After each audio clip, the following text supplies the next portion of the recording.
We have been providing shelter to people who arrived to Toronto fleeing violence, war, and persecution. But now the federal government won't pay their bills for the service, and the city is short by $107 million. And we are live. Today's going to be a different show. As you can see, my co-host, my liberal co-host is not here today, but we are joined by Jason Levine. So make sure to like this video, and as always, we want to hear from you. So leave us a comment in the comment section. Now, here are the top stories of the day. Mayor Olivia Chow wants $107 million from the Liberal government to cover the cost of asylum seekers. Freedom Convoy organizer Chris Barber's fighting to stop the Crown from seizing his truck, Big Red. The Ontario Crown Council stops private prosecution of Justin Trudeau over the SNC-Lavalin scandal. And at 8:15, we are joined by none other than John Carpay to do a deep dive into Bill C-8.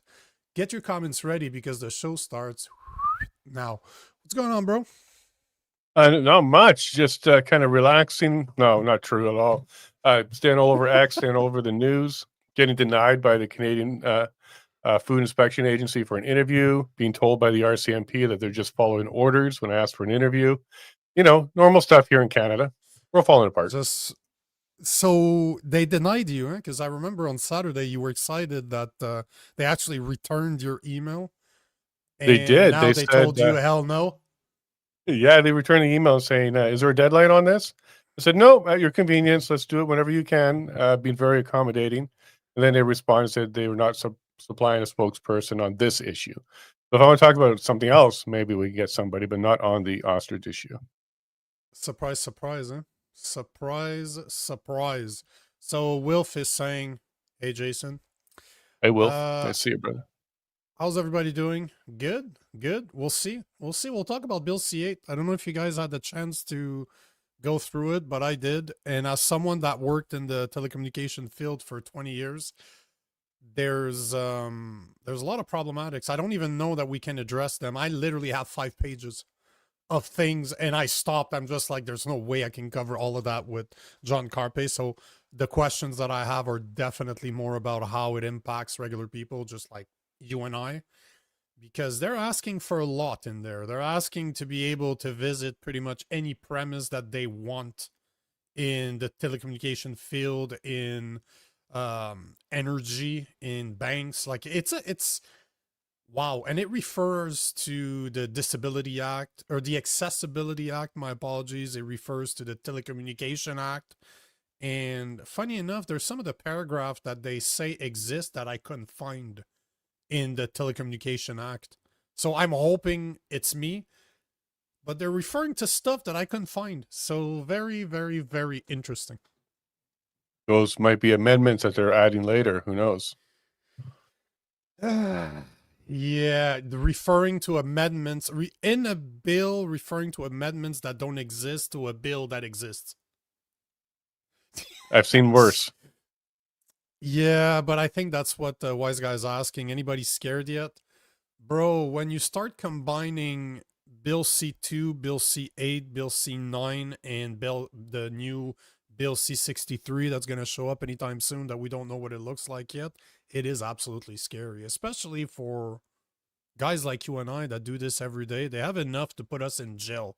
If Bill C63 passed the way it was framed before, we're not going to last very long. At least we'll have good cellmates. We'll just have to fight over who's got the top bunk. But I think we'll be surrounded by a lot of really cool people, smart people. It's going to be kind of neat. And you know, I'm happy that I'm starting to know John Carpay well, because if this happens, at least I know who to talk to. I know who I'm calling. I know it's not funny, but it's actually true. I know who I'm calling. Did you hear that Alberta revoked his license, his law license? Revoked it. Yep. Yeah, but they rejected his resignation, put him through a process, and then pulled his license on him. So they're playing games out here in Alberta. At the end of the day, that's a subject I didn't approach with John. I didn't know how sour he was about all of this. Oh, not at all. but it's Yeah, been no, he wasn't sour at all. I asked him he about it was the very next day because I just happened to have okay. him booked the very next day. Oh, well, that's good timing. Yeah. You know, at the end of the day, he hadn't practiced in a long time, right? This is one thing that most people might not know about the Justice Center for Constitutional Freedoms, but they don't have lawyers on staff, as in that works for them. They out counsel everywhere, right? Because I've had probably 5 different people from the center. None of them work directly for the center. They help them on the cases, which at the end of the day, I think it's brilliant because you can't really go after the center. What are you going to sue? No, It's it's a good clever. I like model. the way they do business. Yep, it makes sense. Yeah, we met a bunch of them a couple Fridays ago now in Calgary during their gala where they're doing an award ceremony for Dr. Francis. And several of the lawyers were there. The paralegal was there. John was there, of course, and got to meet Julian for the first time. He's a real person. Got to shake his hand. I know you know him as well because he does the social media bookings and stuff. He's So my yeah, he's a guy. real person. I know I've spoken to him over recording, so I've seen what he looks like. He could have been AI, but Julian's the man. I text him. I text that dude in the middle of the weekend because I'm reading up. I'm like, damn, I need John. Can John when John's available? And he responds to me on Saturday, Sunday in the evening. Yeah. Don't care. He's always responding. That guy's awesome. No, it's a good organization, and they take on lots of big matters that have matter to Canadians. And Yep. I wish they could take on more, but they certainly take on all the big ones that are necessary. Like our good friend Jeff Evely, he's working with them as well for his $28,000 ticket for walking in the woods. Yeah, that was smart. That was such a smart move. That was really, really smart. I'm really I'm looking forward to seeing the government trying to explain that one because as like one of my favorite books is Blueprint for Revolution, and it's written by this Eastern European guy that was able to overthrow his government with a bunch of his friends. And they did it by making fun of them. Just as we were talking about on Saturday, I wanted to refer the book, but I completely forgot. But making fun of your government, and one of the things that they did is that they had released pigs because they knew that police officers would chase them. So no matter how you do it, if you don't do your job, you look like an idiot. If you have a bunch of police officers that are chasing pigs, they look like idiots. So no matter what, they came up with a bunch of ideas like that. And I know that Jeff is a big fan of using humor to make fun of the government. So I'm looking forward to see what he's going to do because that's going to be, to me, I know he's going to be very intelligent, but he has a good sense of humor. I think he's going to play. I think he's going to play it well. I like his path forward on this one, and I don't think they can even drop it at this stage because they pulled him into court, so he can keep pursuing it. And there's a few things that they're going to be tackling with the JCCF on that. But I'm looking forward to seeing that outcome. It might take a year or so, but good on Jeff and good on anybody else that stands up and takes that kind of hit for the rest of us because we got to set these kind of precedents and win these kind of cases. Agreed. We have like 5 minutes before John shows up, so let me show you something that's coming out of Quebec. Like Quebec is on it's rare that Quebec is doing stuff that other provinces won't, as in you heard about the public prayers. They want to outlaw that. So in fall it's supposed to be outlawed, and now they want to they had an event in Gatineau, I think yesterday or this morning, and now they're considering banning face covering in public. And they're not talking about the Antifa covering. They're talking about the burqa. They're talking about what the Muslim women wear in the extreme cases. And they're saying in a free and equal society we cannot accept that some women are hidden behind a full veil that covers everything but their eyes. That's what the Archambault, being him right there, the Quebec Minister of Immigration. What do you think about this? What do you think about banning face covering? Because it sets a precedent that I don't like, but what do you think? Yeah, I'm not a fan, to be frank with you. If they choose to wear it, go for it. Where are you going to draw the line? Is it only religious? What happens in a cold winter? Does your scarf count? I'm not sure I like this at all. I don't like government getting involved in religion. Absolutely. I think this is probably the wrong move. I want smaller government. But are they becoming the religious police? I know Quebec has kind of talked about this a few times. But on the flip side of that is when we allowed turbans in the RCMP, and that was kind of a slippery slope. Yeah. And then it's changed the whole uniform, and it was a problem for a lot of people as well. And the Kirk pin, which is a knife, a dagger that can be worn for defensive purposes, are only allowed for Sikhs. So we're already dabbling in this, and I'm not a fan of it, to be frank with you. I don't think they should be going around ripping off anybody's face coverings. I like the law against having it in protests, because if you're going to participate in protest, you should be able to be identified. But outside of that, I don't really want to see government, policing religious activity. Yeah, I don't like banning. As a whole, I don't like when government bans stuff, because that means they could ban me from doing stuff. Mhm. I understand the sentiment. I understand where they're coming with this. They're just tired of seeing those women everywhere. And as we've talked about before, you were in Montreal with me, and they were everywhere. So I understand where they're coming from. But, I don't really care in the public side, but I don't think they should be able to, police officers shouldn't be allowed to wear, if you can't wear your turban, you shouldn't be allowed to wear a burqa. You shouldn't, if you represent the government, if you represent the police, if you represent somebody from the state, if I can't have a cross on my uniform, you're not allowed to wear a turban. You're not allowed to wear anything religious. Like, let's make it, if you want to make it secular everywhere. I just don't like when government bans stuff, as in for you and I. That's my problem. And how do they plan on enforcing it? Like, do they literally think they're going to go walk up to somebody and just pull it off their face, or provide a ticket, or like, how do they plan to enforce that? I don't think it's well thought out. Actually, I think it's kind of frustrating when I see government spending time like that. There's a lot bigger issues in Quebec to deal with, especially around church burning and attacks on Christians and things like that they should be focused on. The biggest problem in Quebec are French people. No, I'm just kidding. I'm just kidding. I know John's here, so we will bring him on. John Carpay, what is going on, sir? Hey, good evening. How are you tonight? Jason, good to Good. see you. Nico, Good to see you, John. bonsoir. C'est Bonsoir. bon? So Rob is out. He's moving to a new place, and his internet's not going to be in until tomorrow. So I made call of a mutual friend. And here we are, having Alberta represented in the House with Jason Levine. But it works out well because we're both concerned with Bill C-8. So I guess Rob not being here is not necessarily a bad thing. Hey, Rob? So, John, are we going to start with a land acknowledgement here? When we get No. Land acknowledgement. We're done. So, Yeah, John, over. normally I drill There's, you right off the bat with a bunch of questions when we do deep dives, because we've done a bunch, you and I.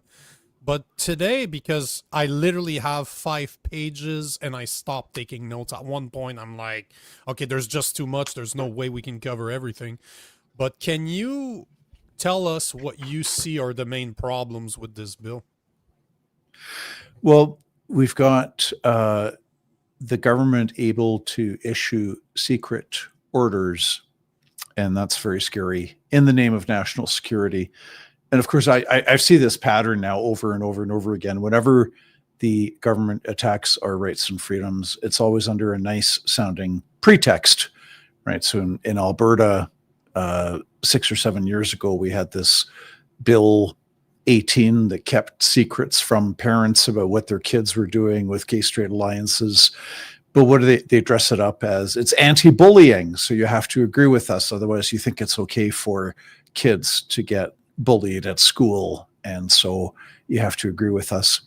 So national security is, of course, a compelling, there's a kernel of truth to it, right? Because we do need to protect ourselves to at least some extent from the bad guys, from, let's say, terrorists, foreign terrorists, domestic terrorists, perhaps foreign powers. We've got the communist Chinese who are doing their best to infiltrate our country and sabotage our elections and intimidate Chinese nationals. So the national security is a real, that's what makes it so compelling. It's true, it's real.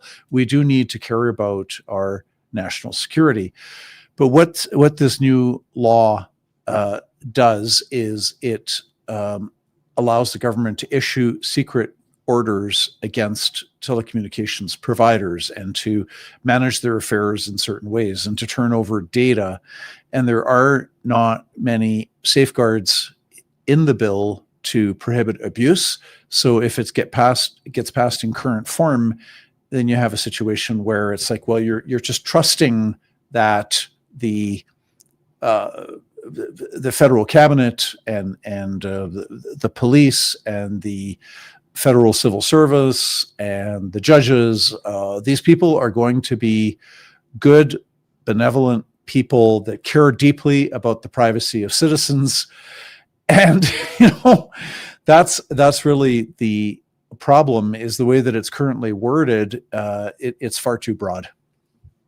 So, guys, just to make sure we're all on the same page, we're talking about Bill C-8. That is a bill that was tabled on June 18th, but for some reason I completely bypassed it. I was not aware of it. I don't know what I was smoking on that day, but it is an act called Critical Cyber System Protection Act, but it does major amendments to the Telecommunication Act that has been in place since 1993, if my memory serves me right.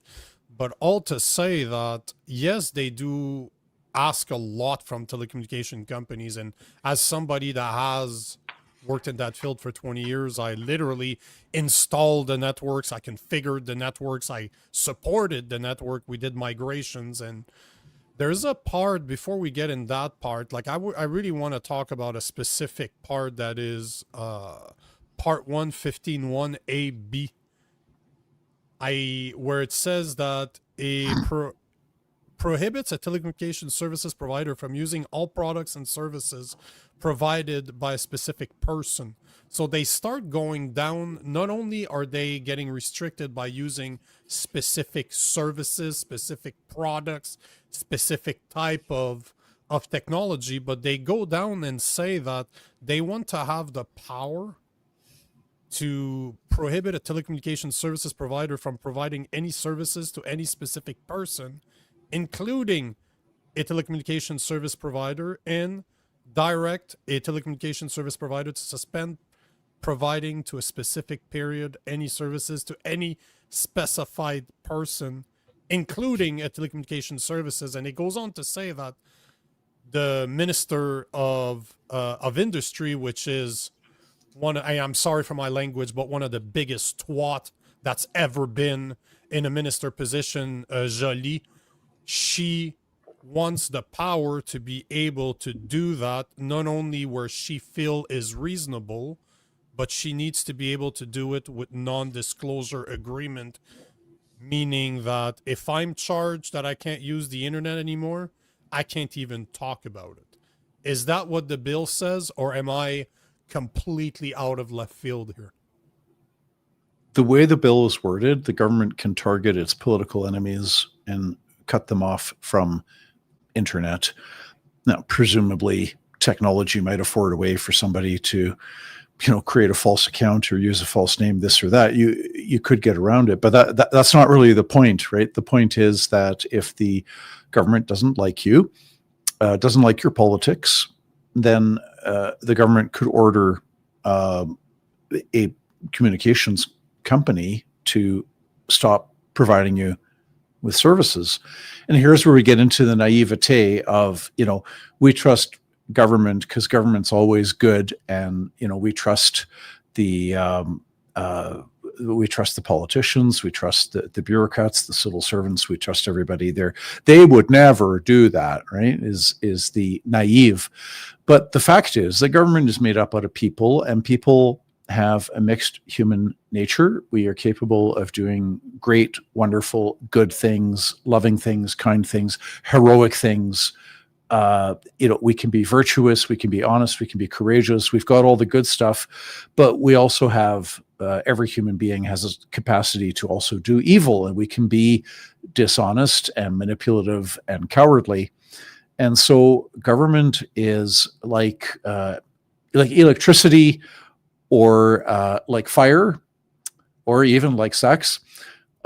With electricity, it's a wonderful servant, but a terrible master. If the electricity is out of control and you have exposed sockets, you can get injured or killed. Fire is nice as a campfire or contained appropriately in your fireplace. It can be a lovely servant, but fire makes a terrible master when it burns your house down. And so this is the problem with the way that this is worded, is that it can very easily be abused by government, can make a secret order. There has to be some room for some secrecy.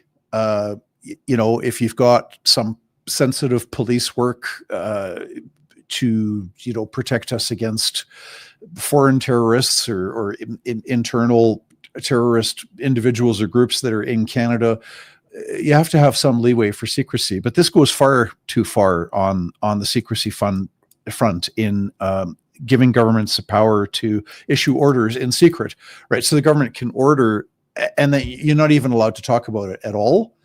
And when you go to court, secret court proceedings, and the judge is allowed to rely on secret evidence. So there's way too much secrecy in this bill that, and sunlight is the best disinfectant. So that's very bad as well. And I have some concerns the way that's worded, because it actually can go after providers too.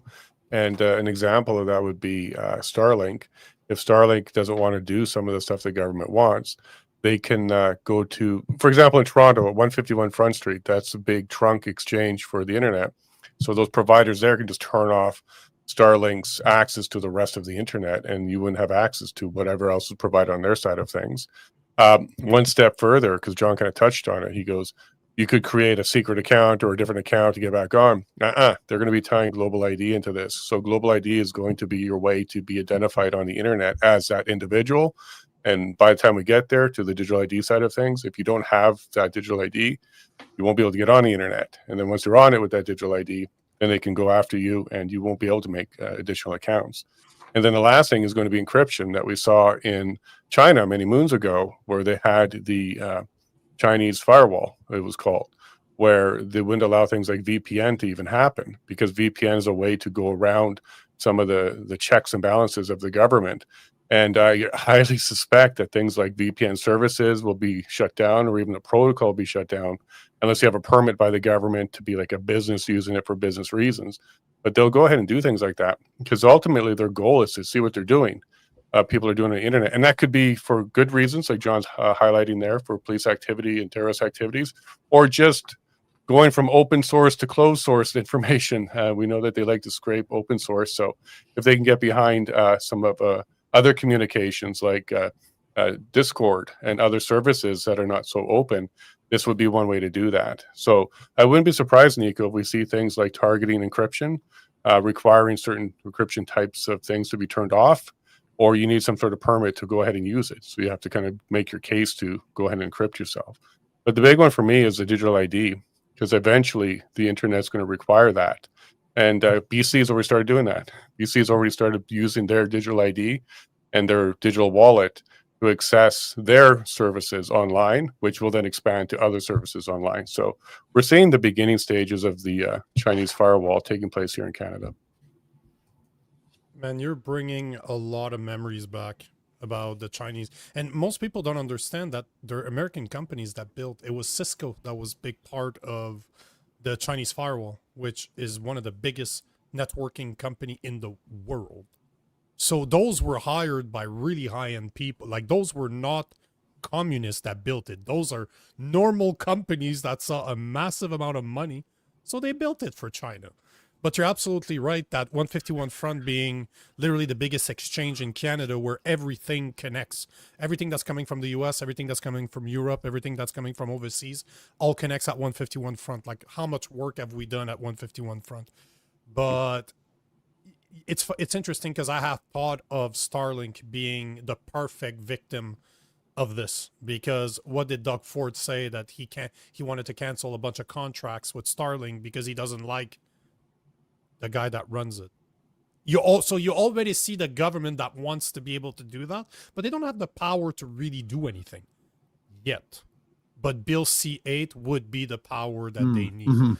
Now, the question that I have for you, John and Jason, I'd like to hear your opinion on this too, is what I've read Bill C2, Bill C8, Bill C9. I've read the first edition of Bill C63. And one of the things I came to the conclusion is that they're all meant to work together. They couldn't have been able to put everything in one single bill because it would have been way too obvious. It would have been way, way too obvious that people would have been, yeah, well, we see what you're doing here. But instead, they're passing it a bit in Bill C2, a bit in Bill C8, a bit in Bill C9, a massive chunk in Bill C63, because they're doing a bunch. Like in Bill C8, I don't see that much problems in the way that they want to fight the Critical Cyber System Protection Act. They want a lot of rights to access companies' premise. That's problematic. But when it comes to you and I don't see much problems. The problems is all the amendments that they're trying to make to the Telecommunication Act, that they're using that bill to kind of push those amendments. So do you think that all those bills are meant to work together? Like if you look at it from a legal standpoint, do you think that's good policy to try to push those censorship portions through different bills instead of pushing it into one bill because we'd all see coming? Or am I overthinking it and I'm too much of a conspiracy theorist? Well, on the face of it, they are. Look, all legislation works together, whether we wanted to or not, whether you intended to or not. There's a simple basic truth, right? That federally we have, I don't know, 300 acts, right? 300 pieces of legislation. Maybe it's 400, 500, 600. I haven't counted. Would not be that hard to find out. A great source, by the way, for legislation is called CANLI, Canadian Legal Information Institute, CANLII, CANLI. And you can look at the legislation. So the point is, whether it's the federal government or whether it's one province, there is a presumption in statutory interpretation that all the statutes are intended to work together harmoniously. So it's not a conspiracy theory. It's reality. It's the fact. All the bills are supposed to be working together harmoniously. So what you see with good grief, with the Bill C2, the new Authorized Access to Information Act, which is part of Bill C2, gives government officials, not just police officers, but government officials get broad powers to demand information from any electronic service provider.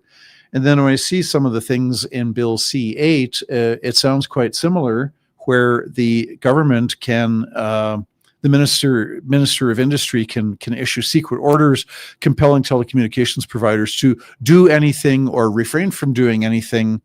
And that can include installing backdoors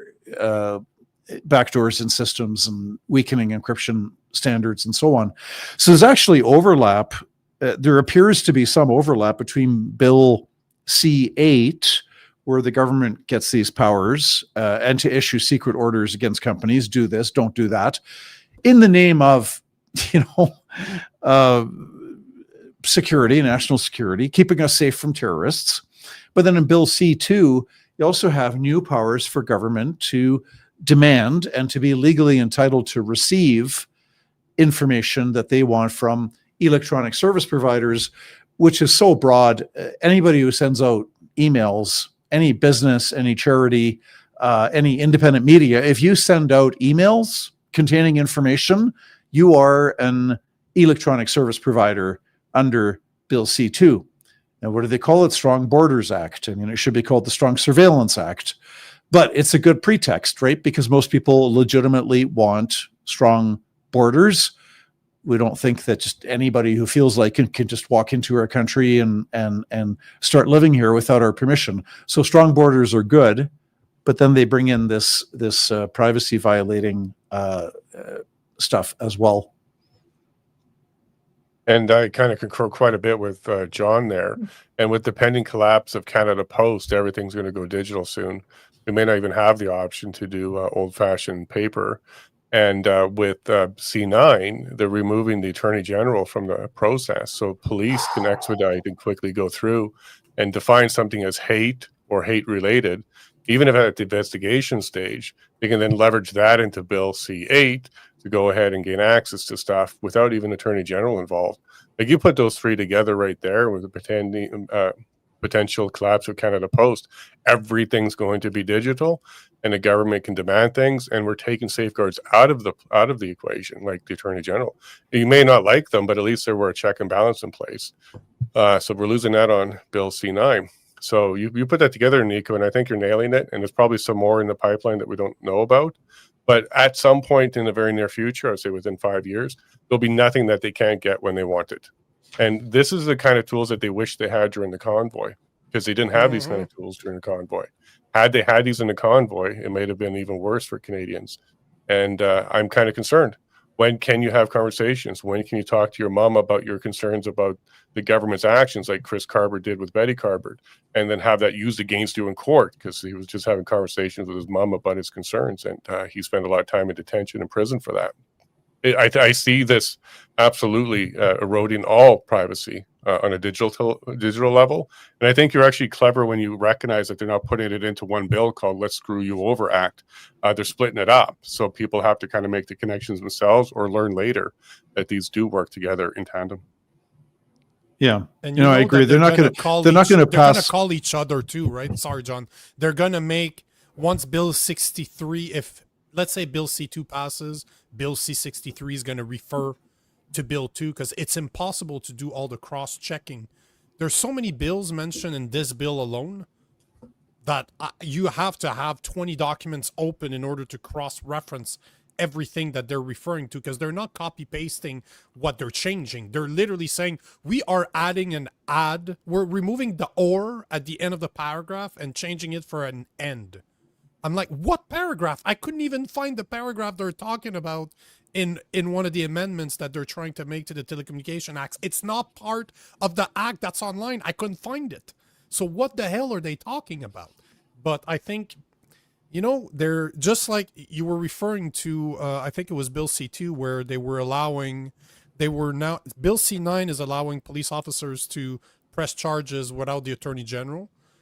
In Bill C2, they were allowing public workers, government workers, to go get a warrant from a judge. It did not need to go through the police anymore. And in this bill, they're changing, or they're adding a designation of inspector. That's anybody that the Minister of Industry may designate persons or classes of person as inspectors for the purpose of verifying compliance or preventing non-compliance with any provision of this act or regulation. So they're not even saying who those people are. All your neighbor is spying on you and they become an inspector. Like, they keep, in every bill that I keep on looking at, they're changing the framework or the wording around who can carry lawful acts. And I don't like it. Every single bill is tweaking it. And I don't know if you guys saw the penalties for this. As an individual, you can be charged $25,000 to $1 million. But don't worry, it's not there to harm you. This is literally a part of the bill. This is not meant as punishment. They say that in Bill C2 as well.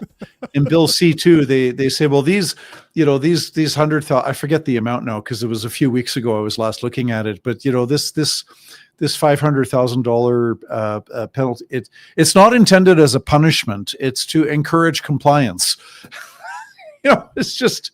But I agree with Jason. They're not going to pass or put forward the Big Brother Police State Act as one piece of legislation, because then people go, hey, we don't like the Big Brother Police State Act, right? But you've got Bill C2 is the Strong Borders Act, but it's got all these surveillance provisions and surveillance powers and extra powers for federal civil servants who are not police to conduct surveillance to extract the information. So you got that. But, Strong Borders Act sounds nice. And then you've got the Combating Hate Act, the Bill C9, where as as you've mentioned, if the policeman feels that something is hateful, they can just commence prosecution immediately. The local Crown prosecutor can commence it immediately. It does not need to get reviewed by the Attorney General. So that's an important safeguard. It's going to unleash the police. Well, this is hateful, this is hateful, this is hateful. Can start charging people with hate crimes left, right, and center. And then they've made this ridiculous effort in C9 to try to define what hate is. And they come up with guidance like disdain and dislike is okay. That's not hate. But detestation and vilification, oh, watch out, that is hate. And then they say, hate is does not exclude. You can mock, ridicule, humiliate, offend, and hurt the feelings of people. That's okay. That's not hate necessarily, but don't cross over into detestation and vilification. So I can mock you, ridicule you, hurt your feelings, offend you, and dislike you, but I must not vilify you. Vilification, that goes too far. It's scary. And these bills altogether, they're turning us into a woke police state very quickly. And I hope that all of the NDP, that both the NDP and the Bloc would vote against this. I don't know the Bloc too well, but I have the impression they're not really big on, they're a big government party. They love government. And I would hope somehow that the Bloc would take a look at this and the NDP, and they would vote against it, because fortunately there is no majority in the House of Commons to pass this stuff through. Nico,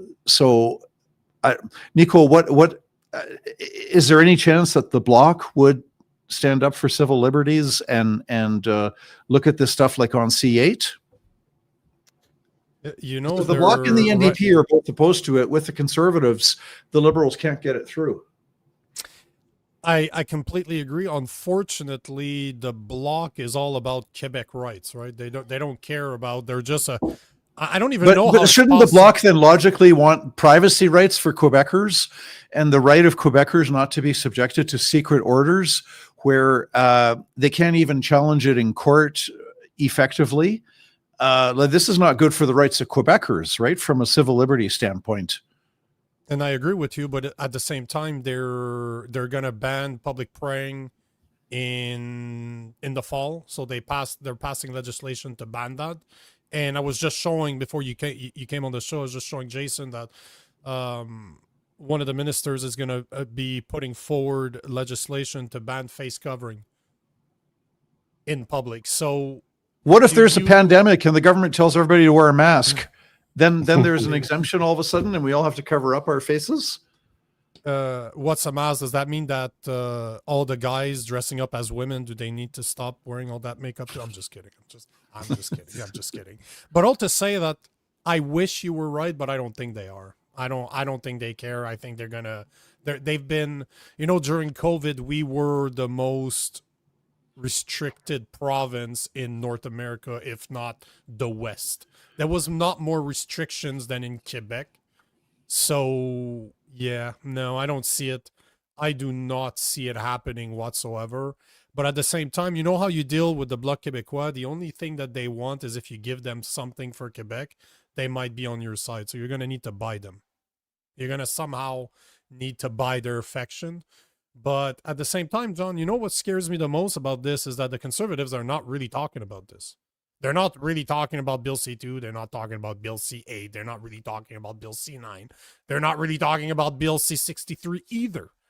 There's some of the cabinets, there's some of the people that are representing the Conservative that are. But the leader of the Conservative is not talking about it. He's not talking about it at all. He does not touch those ones with a 10-foot pole. And even today, he made a speech about how Christianity is the most vilified guess we lost John. They enacted Bill C-9 already and cut him off. Yeah, not good. But did you see C-8 or C-2? Just pick one. Did you see the new speech? I wanted to show the video earlier, but he made a speech today saying that Christians are vilified, that they're probably the most prosecuted in Canada, which, if you look at the numbers, he's absolutely right. but then he went into the hate speech thing. So even him is kind of approaching that we need some type of legislation around hate. Maybe I misunderstood his speech. I will actually play the video, but he puts hate and then he starts talking about criminal consequences. So I'm like, what are you saying, bro? Are you saying that we need hate speech? Are you agreeing with Sean Fraser with Bill C-9? Because that is not being a conservative. It ain't. So as much as we see all those problems, I don't see them helping us, man. They're not on our side. They're on the liberal side. It's the uniparty that we've been seeing for years now. So unfortunately, even like John is saying that maybe the Bloc and the Conservative and the NDP can come together, I don't even see the Conservative voting against it. No, I think it'll be another C4 where they voted unanimous, to protect children from conversion therapy. And they may have even had an idea that it was actually going to be a good thing until it was actually implemented later and we saw the damages from it. I don't see them pushing back. Definitely the NDP will not push back. They're all on board for targeting their political opponents. So there's no way they're going to back away from stuff like this. And I hope John comes back because I wanted to remind you about warrants, because you mentioned warrants. We have several types of warrants here in Canada. We have emergency ones, which is 184 warrant, which means no judge is needed. Police officer has the power to go ahead and put that one in place. 185 needs a judge. 186, 187, these need judges. But where I'm getting at with this one is we saw in the Coutts trial, the warrant of 184, which didn't have a judge requirement at all to it, was abused. And it was used to wiretap and get into phones. And it was later determined by the judge of that trial, in the pretrial, that was an improper use. They didn't actually have enough rights for it. They went too far. They extended it for too long. It was supposed to be for immediate use and momentarily, just to use it for a little while. They use it for 3 days. And what I'm getting at on this is I'm expecting another type of warrant. It's going to be a digital warrant, one where they can say, hey, here are the 3 check boxes that kind of make this a go. And they don't have a judge at all. It's kind of like, we need to go now for security reasons. Terrorism happens quick. The internet moves quick. So we have to go quick. There'll be a new type of digital warrant where they basically just push a button, give themselves access. It decrypts, opens up, and grabs whatever they want, and then deal with it later to see if they actually stepped over any bounds or rights later, like we see them doing right now with 184 and Coutts. It wasn't until years later that a judge decided, no, you guys did that wrong. It was no good. Here's the problem with this, Nico.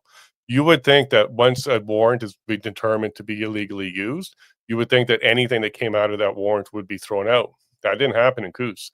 So even though the judge said 184 was improper, it shouldn't have been used that way, he still allowed the fruits of that warrant to go ahead and be used, because exigent circumstances and the weight of the evidence for justice is what gets determined after the fact. So that means they can open up your digital stuff, pull it out, take a look at it, even if it was illegal for them and they broke the rules. If what they find has enough value to them, a judge can still allow it, even though they had no right to get it in the first place. And we've seen this abuse happen already. So keep an eye out for another bill that extends the criminal code around warrants and digital ones, where they can basically say, yeah, I think there's enough here to go ahead and open up that email account or open up that X messaging account. And then they grab whatever they want, and then later argue the value of what they got, regardless of the warrant and whether or not it was valid at the time. So expect some of that to happen too. We've seen it already. And once again, even if they are found to be excessive measures, like let's say the police officer had no right to do what they did, although they had the leniency to do it, as often as we say it on this show, the punishment is often just the actual going to court. The process is the punishment. Even if after 2 years they just, oh, you know what? No, don't worry about it. We made a mistake. Don't worry about it, bro. You're good. Yeah, okay. Because the process too often becomes the punishment, and that's what we're seeing here. You're giving the power to police officers. You're giving the power to regular people that works for the government to get warrants from the court. You get a bill where inspectors can be assigned by the minister, whoever they want. It's not defined what makes an inspector. How can they go wrong, right? How can that not be abused by a bunch of blue-haired individual that works for the government. Like, let's be honest here. You know this is what's going to happen. And even if they're found to be wrong, what's the punishment? The processes.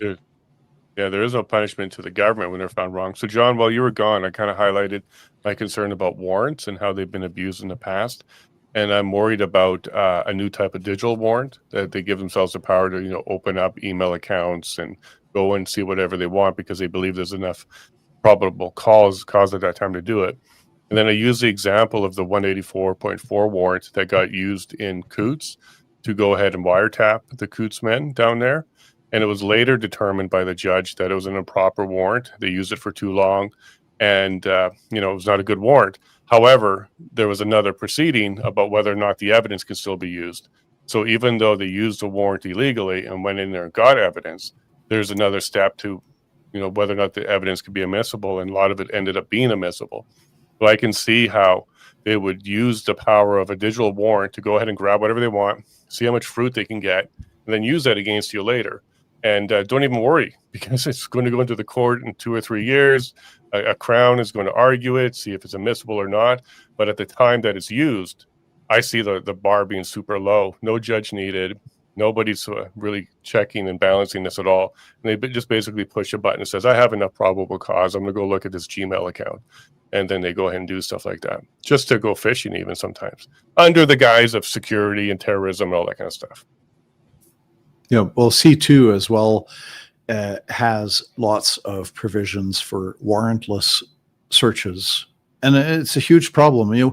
We've struck a decent balance in the last 157, 158 years of Canadian history, where we do, the starting point is we all have a right to privacy, and we have a right to our property. We have a right to, not have our private conversations listened in on by police, right? So that's part of privacy.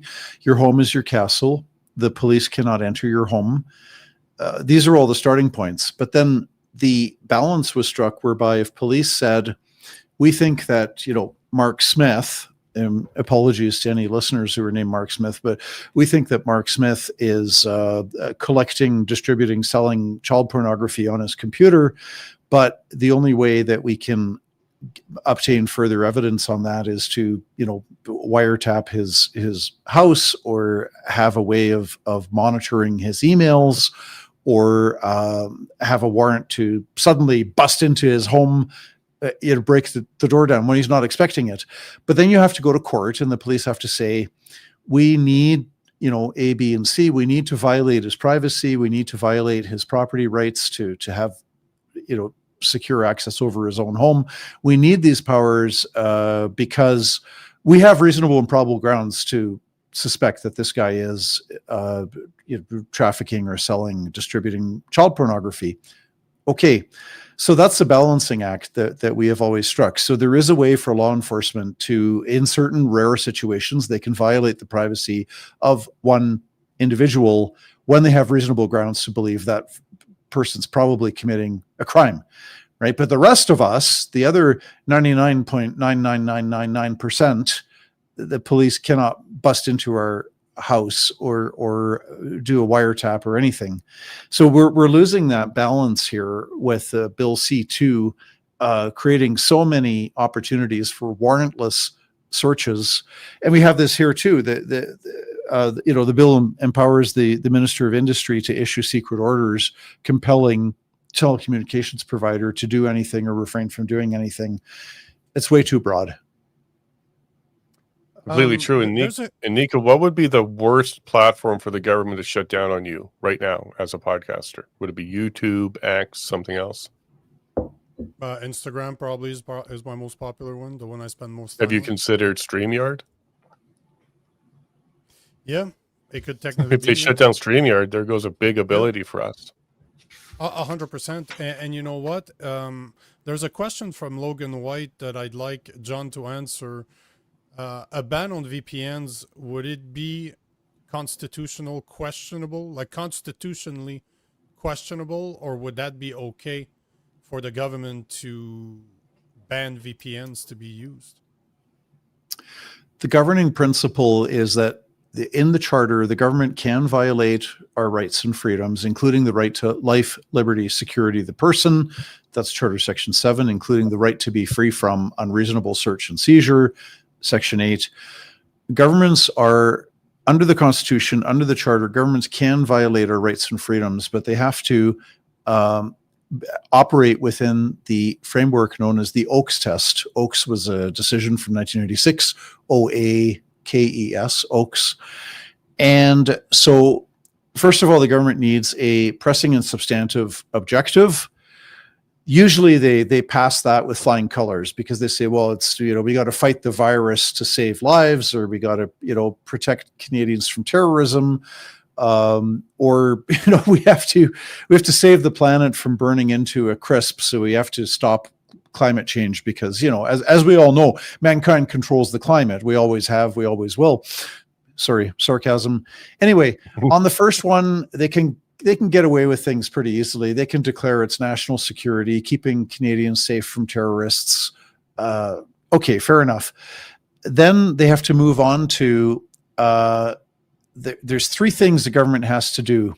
They have to show that there is a rational connection between the law and the goal.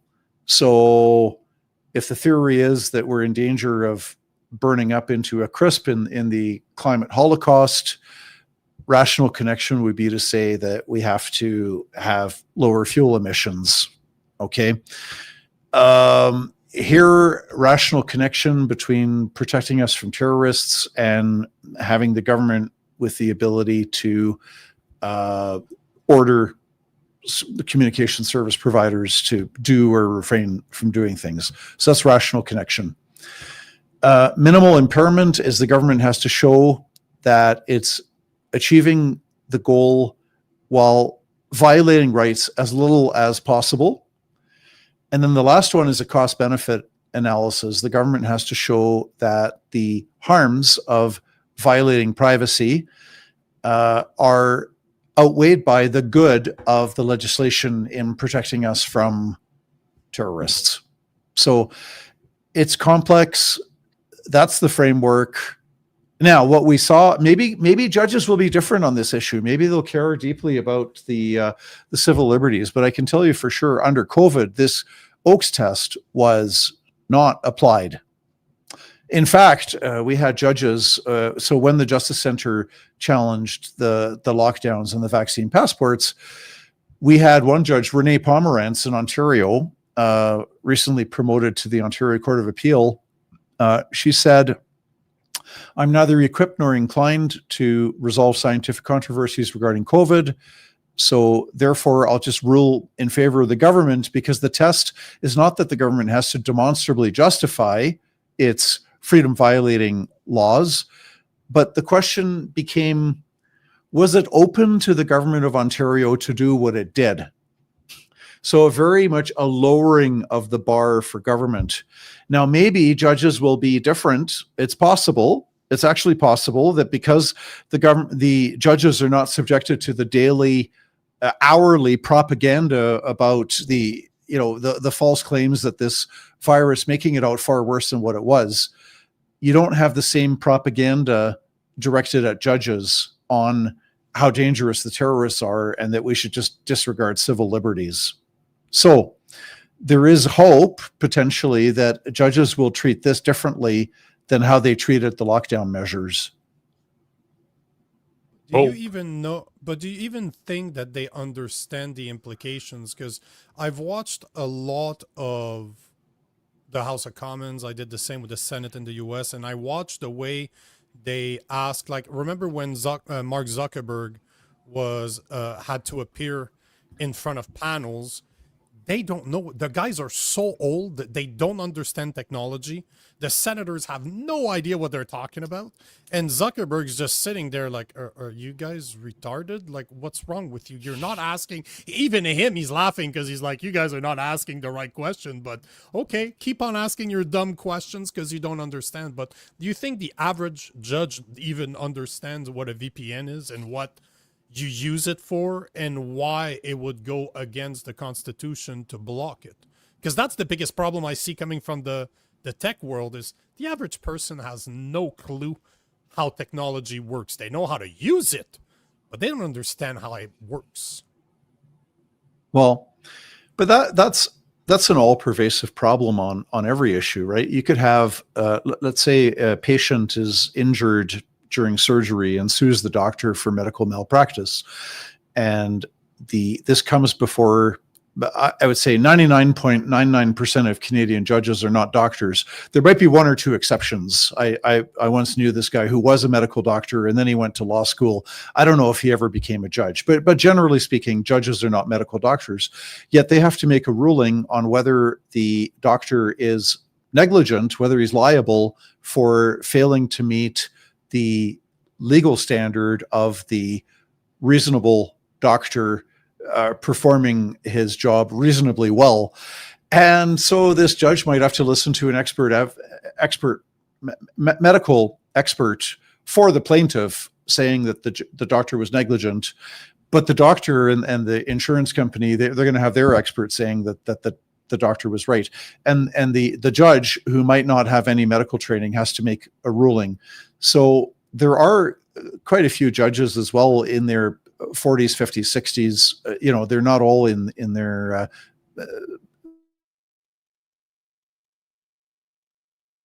not all in their prime, probably, where I was going with that one. But I do want to kind of tack on to what you were asking. I wasn't sure if it Nico. wasn't me. Sorry, I'm like, no, I'm we're like both this 'cause moving. I'm like, is it me? No, it's not you. We're good.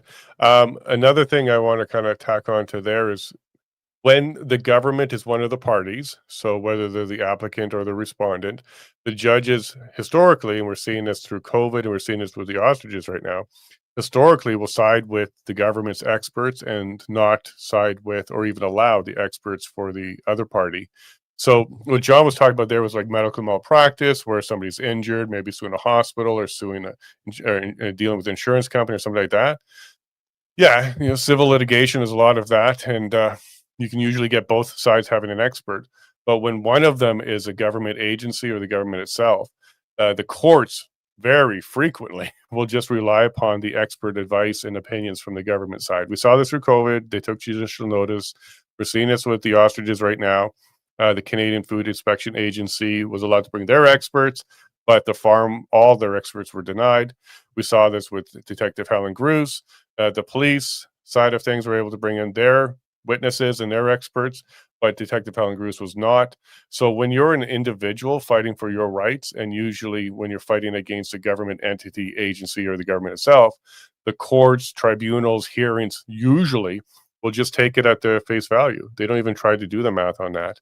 And I've run into this already in even just small claims court, where the judge had no idea what metadata was on a JPEG image and how that proves the lat long of a GPS location for the picture and the date timestamps and all that kind of stuff. I had no clue. He just said, "Oh, well, look, it says the date time on the picture. It's burnt in. That's got to be accurate, right?" But you're like, well, if you look at the metadata of this, no, it's been forged. Like, oh, well, I don't even know what that means. And I've been in a court where a 75-year-old judge just completely disregarded an expert's opinion on metadata, for example. So using the Detective Helen Gruce, using the ostriches, using COVID in general, if it's a government agency on one side and they're bringing their experts, way more often than not, the court will side with their experts. And again, there lies the problem, right? Yep. If Like what we John was look talking about was at like more history, civil issues, but yeah, when it's a government on one side, and John will concur with this because he's seen it 1,000 times, like he's turned down cases because if it goes to the Integrity Commission of Ontario, you don't have a chance. You don't have a chance because you're not going to get it overruled, because the courts have established that they're just going to take the Integrity Commissioner's conclusion as gospel, as fact. There's no way to attack that. So yeah, John's aware of this. When one of the sides are government, their experts can stand. The other side rarely will get their expert in. and again, there lies the problem, especially that the judge are not educated at all on those matters whatsoever. Especially, obviously, what John was talking about, he knows very well because he is somebody that deals with this stuff all the time. But I can say, just from listening to hearing how uneducated the average judge is on simple technology, And everything in that bill is all about technology. You're going to see Bill C-63, all about technology. Because, as you said, digital IDs are just a matter of time. We talked about this yesterday. Like I must have went on a 45-minute presentation to Rob, because Rob is not very educated on the subject of digital IDs, but this is something that we went through yesterday using what's going on in the UK, right? And then I started telling him, I'm like, hey, bro, do you know that in Canada, they've been working on it since November 2021? During COVID, that was the plan. They were working on digital ID that would be used on the world stage, not just in Canada, on the world stage, because their idea was to be able to pass your vaccination passport Correct. The through your passports were digital going to turn into a ID. global ID. Exactly. And they lack time, I guess. I don't know what the fuck. They're still working on it. But then Carney's being asked over the weekend because of what's happening in the UK. And he's, well, they don't have the same type of IDs that we have here in Canada. Oh, no, of course not, because they don't have driver's license. They don't have social security numbers. They don't have passport like we do in Canada. And Starmer even said that, oh, those ideas are not enough, but how are you going to prove who you are? By providing a driver's license, by providing a passport, by providing your social security number. It is the dumbest thing. They're selling it to people in a way that they created the mass immigration problem. They invited all those people in, and then they're like, oh, look at what's happening everywhere. We're being taken over. Here's the solution to prove that you belong here. Yeah, that was a weird explanation or justification was, you guys are worried about illegals taking the jobs. This will stop it. Why don't you stop them at the border and deport them? And the truth is, their ID doesn't matter now. Okay, you don't see businesses that are hiring illegals caring about the ID. In fact, the less they know, the better. So digital IDs aren't going to change anything. There's communities and organizations and networks that absolutely support illegals to go ahead and work under the table, behind closed doors. Even, their passports are taken, and sometimes it's the human trafficking side of things too. You think digital ID is going to impact and save them at all? Not a chance. So his justification was baloney. But there's a lot of people that are going to believe it and go ahead and support it because of that. But if you're paying somebody cash, yeah, like if you've got an illegal nanny or illegal gardener, or if you've, God forbid, if you've kidnapped somebody and you're forcing them into prostitution, it's all going to be cash, cash, cash. And whether they have their digital ID or not, right? It's like you said, you have to turn these people away at the border to begin with. I apologize, by the way. I keep on having internet problems tonight, which is unusual. So back for the third time. It happens here when you talk about certain subjects. It's not the first time it happens, and it's always coincidentally when you speak against the government, especially on bills that they're trying to pass, that we seem to have problems. So I don't know how long you. Yeah, I just want to talk to something he just said there about cash. We're going to be losing cash options soon, and even crypto and Bitcoin and stuff like that is going to be targeted, and they're going to be using these exact reasons. Illegal trade is happening through it. Sex trafficking is happening through it. Terrorists are moving assets through this. And they're either going to be able to get into it using even Bill 2 and 9, or creates more bills about cryptocurrency to take it out of the market for the exact reason John just laid out. When you have an alternative currency, whether it's cash or gold or something else, you can go ahead and have commerce without the government involvement. They don't like that. They don't like that. So that's going to be on the chopping block at some time in the near future, I think. Oh, the next 5 to 6 years, at least that's what they're saying in the UK, right? By the end of his parliament, which is 2029, he's saying that digital ID are going to be needed, requirement, mandatory in order for you to work, which is, what they're doing. This is COVID 101 once again.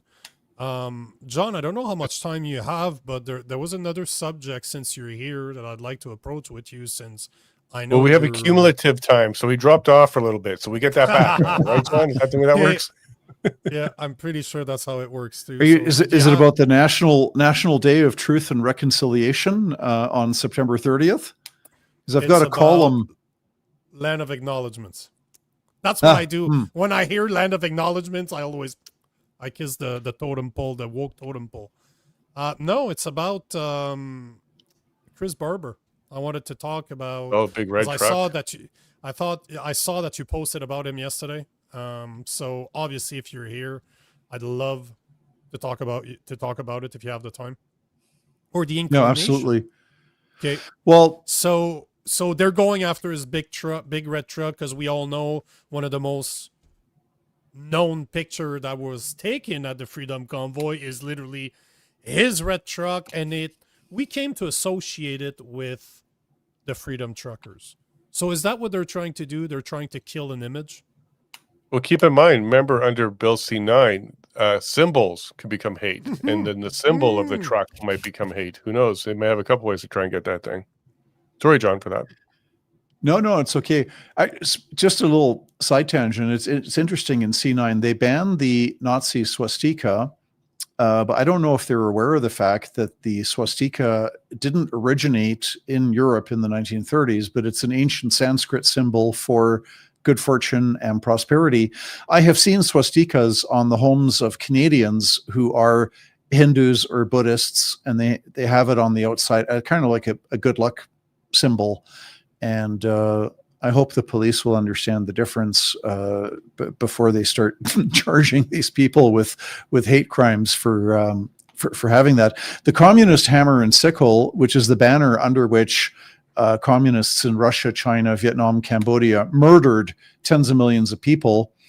You can display that. That's okay. The communist hammer and sickle is not a hate symbol, but the Nazi swastika is a hate symbol. So there's ideology at play. But with Chris Barber, the thing that's so terrible is just the double standard in prosecutions, where, for example, you had these Aboriginals in 2021 at the legislature in Winnipeg, Manitoba, deface, destroy a statue of Queen Victoria because she's the queen under whose reign the residential schools were started. And there's legitimate ways you could, if you objected to the continued display of a statue of Queen Victoria, there are legal ways to get rid of that. But they just destroyed it in broad daylight, attacked it. And the police watched this criminal code offense in broad daylight, did nothing.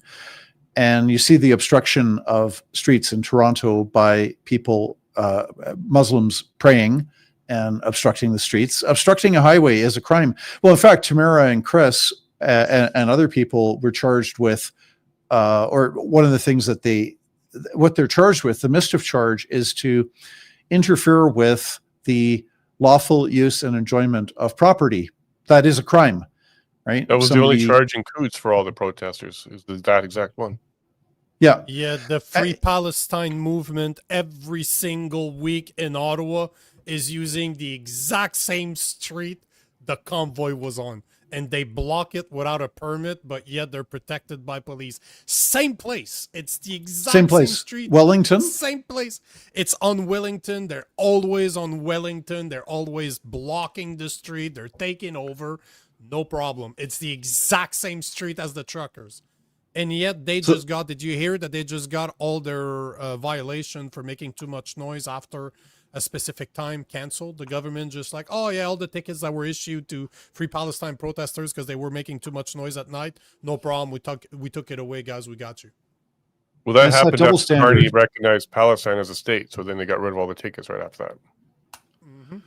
Well, it's a double standard that's disconcerting, because you could make the argument that, and maybe not Chris and Tamara specifically, but more generally, that some of the truckers in Ottawa, some of their conduct interfered with the lawful use and enjoyment of property. Like you could make out that case, but the problem is that it's made out against people for protesting against lockdowns. It's like the chief of police in Regina actually spoke at an anti-racism rally, which had more people than what was allowed under the health orders, under the COVID restrictions.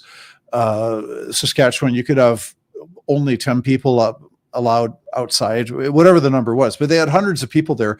Chief of police speaks at this rally. So he himself violates the law in terms of the COVID restrictions, but yet his police force is handing out tickets left, right, and center to people for not complying with COVID restrictions, that the chief of police himself breaks that. That is absolutely disgusting. So where we're at now is coming up soon. Next week on Tuesday, October 7th, we're going to get a verdict on whether Chris gets any jail time. I hope not. Whether Tamara Leach gets any jail time. I hope not. And so we're awaiting this. It happens to be on the same day as the anniversary of the Hamas massacre of Israeli civilians. That was October the 7th as well. So it's wait and see. We don't know what the judge is going to do. Just because the judge found Chris and Tamara guilty does not mean necessarily that she's going to impose a harsh sentence, but it could mean that. So it's wait and see on October the 7th. And then I believe that the issue on whether the Crown gets to confiscate, seize, whether there's forfeiture, hopefully the judge will be persuaded by the fact that Chris followed police orders on where to park it and when to move it, and that this is not, a tool of crime as such. Is that their argument? Is it a tool of crime, even though it's his business? He operates a business with it? Well, and that's the law itself is not unreasonable. Okay, if you are, I don't know, if you use a nail gun to commit a murder, then anything that you use could be forfeited, so the Crown can seize property if the property was used in the commission of a crime, right? So in and of itself, that law is neutral. It's not necessarily a bad law, right? But it would be grossly and severely misapplied against Big Red, not because it enables Chris to earn a living, not for that reason, but the legal argument is he didn't use it to commit a crime. He parked the truck where it was supposed to be parked. He moved the truck when he was asked to move it. Therefore, the truck is not a tool for the commission of a crime. Therefore, it should not be forfeited. That's the legal argument. Whether he needs it to earn a living, yes or no, it's important in real life, but legally, that's not really a relevant argument. Fair enough. Are they looking to seize Are they looking to destroy it too? Seize and destroy, or just seize and auction? Well, they'd be fools to destroy it. I mean, they would put it up for auction. Typically, if it's property that can be that is of value that can be sold, then they would sell the property. Well, wait and see on that one. Thanks. Do you think they're trying to kill the image at the end of the day? Because that's all I'm seeing from this is it's such an iconic looking truck. It was everywhere at the protest. Plus, he's one of the main guys that organized it, at least that's associated with organizing it. Are they just trying to kill the icon to remove it from, just to say, you know what, this is ours? Like, this is like a warning, because that's what I'm seeing. They're trying to take it away as in, this is consequences to your actions, so be careful about what you do, because we don't have any problems taking your livelihood away, because it means everything to Chris. Even his son, I was reading today that even his son uses it now. So it's a family affairs. Well, let's hope for the best, and let's hope that it is not seized in the first place. If it is seized, then I go back to the double standard in prosecution, right? That's the real problem, because you could argue that technically, legally, maybe the conviction was the right decision, maybe the seizure of the truck was the right decision, but assuming for a moment you're correct with your legal arguments that this is all legally correct, you are stuck with the scandalous reality in Canada that if you are protesting for the correct cause, right, which is to be, trying to save us from the climate holocaust and Aboriginal rights, LGBTQ. If it's the correct cause, then you can get away with breaking the law. You can even commit a crime. But if it's the wrong cause, like this poor woman who spent so much time in jail over, peacefully protesting at abortion clinics, sorry, her name slips my mind, but there's that double standard. She's demonstrating for the wrong cause. This is the real problem that we have to change our culture and get back to the rule of law, where you don't have selective prosecutions based on whether you're protesting for the right cause or the supposedly wrong cause. And Nico, I think another piece of this, maybe they're trying to get rid of the symbol, but they're also trying to make everybody scared going forward. So if Barber's truck is seized, every tractor, every big rig, like you won't see those being used as quickly anymore, coast to coast, because there's precedence now. Like if you just use it in a mischief, that's enough for you to lose it. And some of these tractors are $1 million tractors that were down in Coutts. So I could see companies, farmers, organizations, and individuals having a second thought about bringing equipment like that into any type of protest. So that might be one of the reasons why they're doing it as well. And even if it's not seized at the end, the process is the punishment. Who wants to go through what Tamara Lynch and Chris Barber are going through right now? Who in their right mind wants to go through this? It's been 3.5 years already. Yeah, there's guys like Jeff Evely, but that guy is a special breed of individual that does it on purpose because that's what he wants. One of the clients of John's. I know, that's why I'm bringing it up, because we all know who we're talking about here. But in the case of Tamara and the case of Chris, that was not the intent. The intent was not that. It was just to have a peaceful protest, and that's exactly what it was. I was there. It was not violent until the RCMP showed up.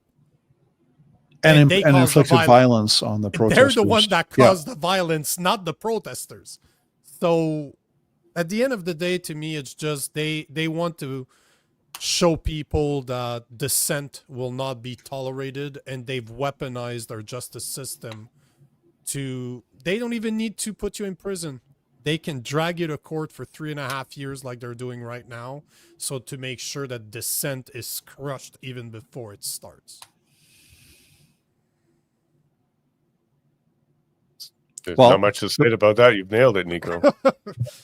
Yeah, well, but the worst thing we can do is to allow ourselves to be dominated by the discouragement, right? Because the only thing necessary for evil to triumph is for good people to do nothing.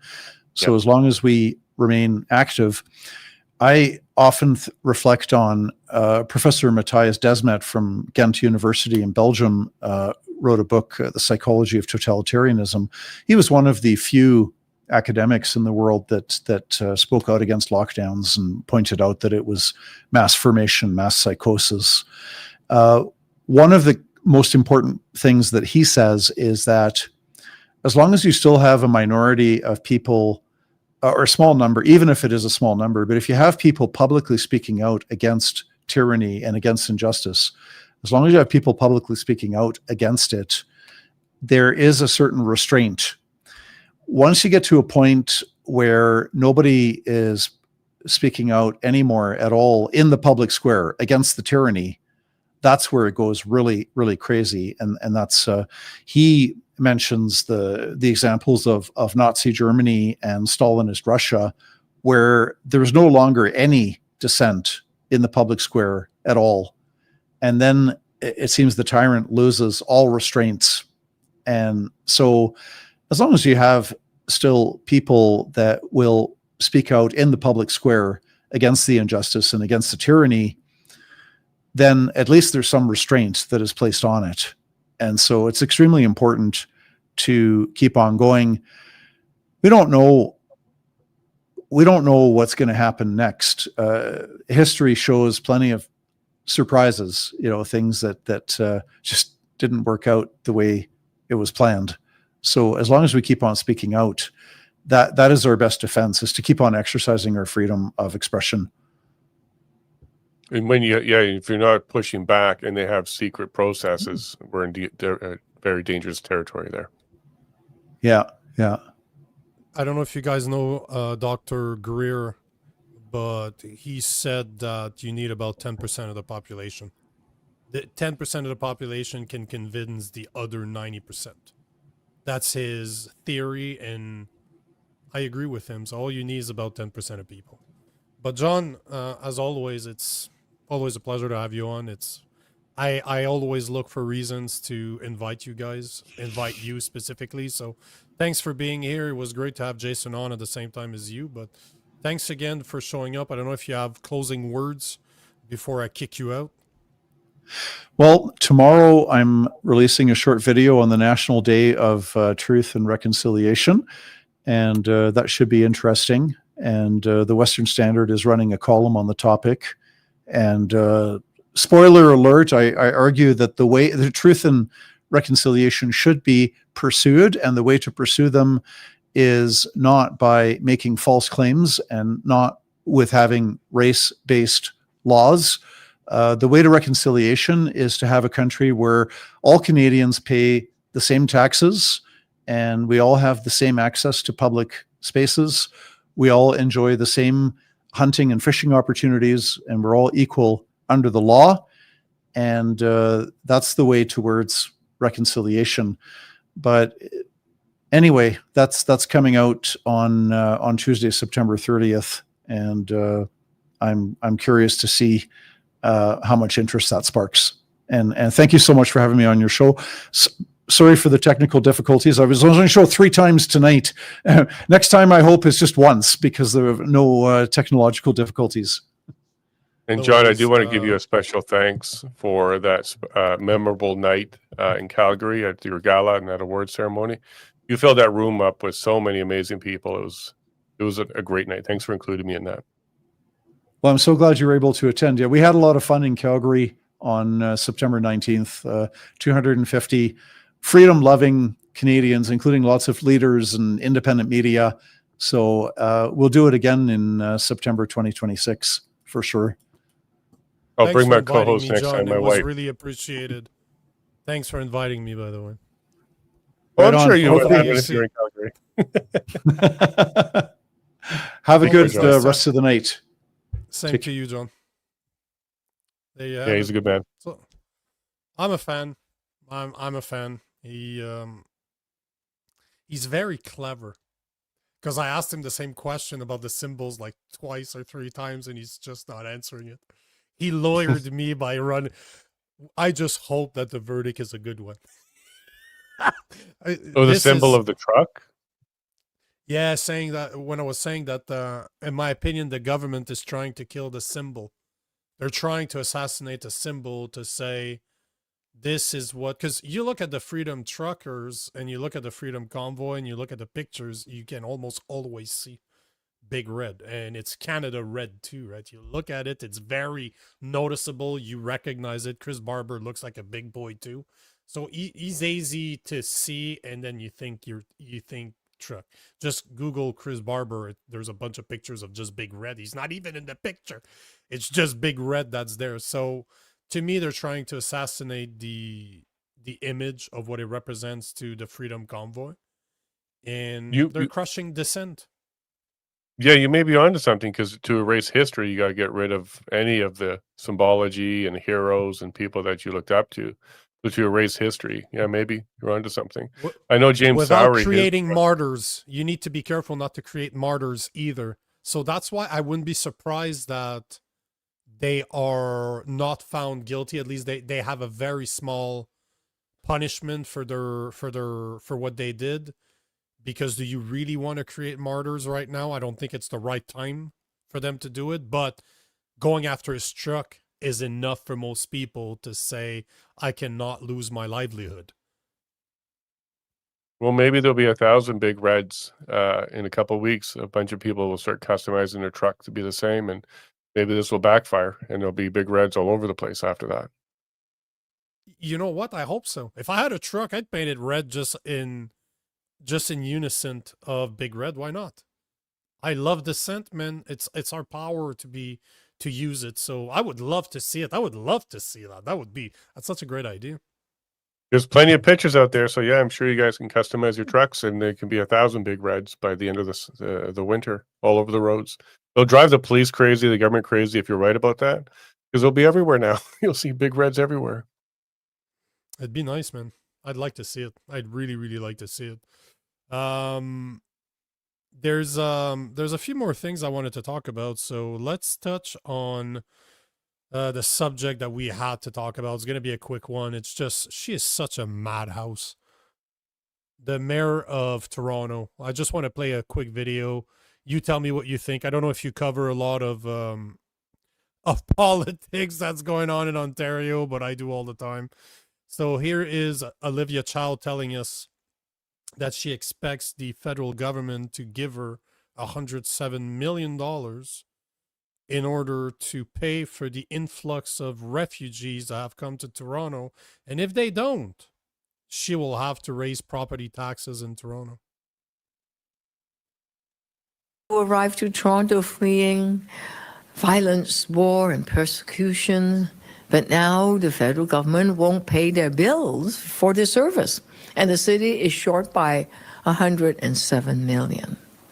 We can either stop sheltering refugees claimants, leave them on the street, which will make homelessness worse, reversing the progress we made on reducing the number of encampments. Or Torontonians will have to pay for it through their property taxes. Neither is fair. She has promised $1.6 million to the Gay Pride Parade over the this year, next year, and the year after, because all the sponsors stopped. They didn't want to get involved because obviously they don't have to anymore. It's okay to say no. But she expects the government to pay $107 million when she's just like, shooting money all over the place. But what a nut job. What an absolute nut job. What an indirect way of saying that these people did not contribute to the tax base, increase the economy of Toronto, and didn't end up paying for themselves through economic activities. And I think Jack Layton would be very disappointed, not with just Jagmeet Singh and what he did to his party, but even in his wife on this one. Olivia Chow was his wife. So I think he'd be pretty disappointed about this, because why is it that you're running Toronto right into the ground? It's overrun by people. Property values going up because there's so much, there's less inventory. There's a lot more crime. We just saw a video the other day of somebody on the streets of Toronto just assembling a firearm, like a long rifle, and nobody seemed to care. You're having streets closed down by prayer. You're having pride parades taken over and having nudity in front of children. I think even Jack Layton would be pretty upset with the state of Toronto right now. And Olivia Chow, she seems to be a puppet to try and find ways to take more money out of taxpayers and Torontonians and make them like it. And if they don't like it, that's going to be considered a hate speech and hate crime. And if you protest against something like this, like stop funding immigrants or stop funding these people, that will be a hate crime, and you'll probably go to jail at taxpayers' expense as well. I think it's very disheartening to see this, but it's an indirect way of saying they're not contributing to the economy or the tax base, or else they'd be able to, cover themselves or even add value to Toronto, but they're not adding value to Toronto. That's a great point, because she basically admitted on camera. I didn't catch that the first time. Good for you. She basically admitted on camera that they don't provide for anything, that we support them 100%. So she's basically admitting it. We need their help, or else we're going to dump them on the street, which she never would. Obviously, she's like the wokest of the mayors in Canada, so she would never do that. But it's interesting that she actually, you're right, she just admitted to it on camera in front of everybody. Is just a matter of listening to what she's saying, and you're like, damn, you're an idiot because you just admitted that you're the problem. Yeah, I'm sure if they got rid of the subsidy for temporary foreign workers and stop paying that extra money, there'd be enough to kind of cover what they're doing here. I'm for helping true asylum seekers, like that actually are escaping horrible conditions from where they're from. But that's not what we're talking about here. We're using that label for a whole bunch of groups who are coming in and using that access to our immigration into Canada to go ahead and get benefits and have everything paid for. If it was true issues, I don't have a problem with it, but that's not the case. $107 million deficit. How many people is that? Is she talking about? Like, did she provide that information? Are we talking about 10,000 people, 100,000 people? Like, how many people is she talking about here?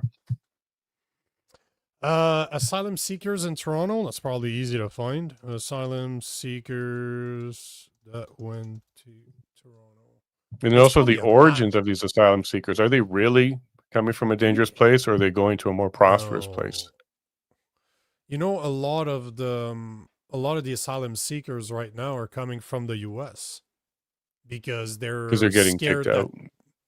because Trump is trying to kick them out, or before they do, they come up here. But I don't know if you heard about this, but a couple of months ago, it's within the last couple of months, they actually put a new program together for asylum seekers that are LGBTQ members to seek asylum here from the US, and they will be supported like regular asylum seekers that come from a war-torn country, because they might be losing their rights in the US. That's true. That's on the government website. It's absolutely insane. But it I'm not is surprised to hear that. no, of course not. Of course not. Yeah. I'm just They're trying to expanding definitions all the time. Oh yeah, of course they are. They are currently shelter occupancy, so they're saying that they're about 30-ish, 3,400 asylum seekers in Toronto. That doesn't sound like much. Can you do the That doesn't math on sound that? 107 million divided by 34,100. What's the individual cost? That's I bet you that's you're going to be probably as shocked by that number. no, I probably won't. It's probably like Mark Carney's houses that he wants to build with $13 billion $3 million a and house. 3.25, yeah, $3.25 million every house, and they're prefab square houses. Like, yeah, cool. That's quite the No, house. those are worth maybe 100, Uh, 150. Oh, yeah, maybe. You can get one of those in Alberta for about that price right now, with a nice kitchen too. 107. Oh, that number is gonna really suck. 107. What did I say? 34. There's people in the chat going, I did the math already. I did the math. That's $31,000 per asylum seeker. So if she came out and said we need $31,000 for asylum seekers, and I guess it's per year because it's a yearly budget, that wouldn't sound as good. I think people would push back hard on that one. And that's exactly why she's not doing it.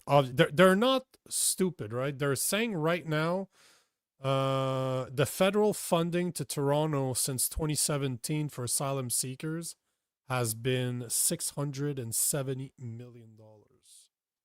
Million. Almost Because that was my next three-quarters. thing. This is the deficit. The deficit is 31,000 per, but that means there's also other money spent on them. Oh, but hold on. Let me blow your mind, because Grok is saying right now, I'd have to research it a bit further. I don't tend to trust what AI tells me off the bat. I need to prove it for myself. But Grok is saying that the 107 million in federal funding that she's referring to is equivalent to 1,800 shelter beds. So it's worse than we 1,800 think. which? Shelter beds?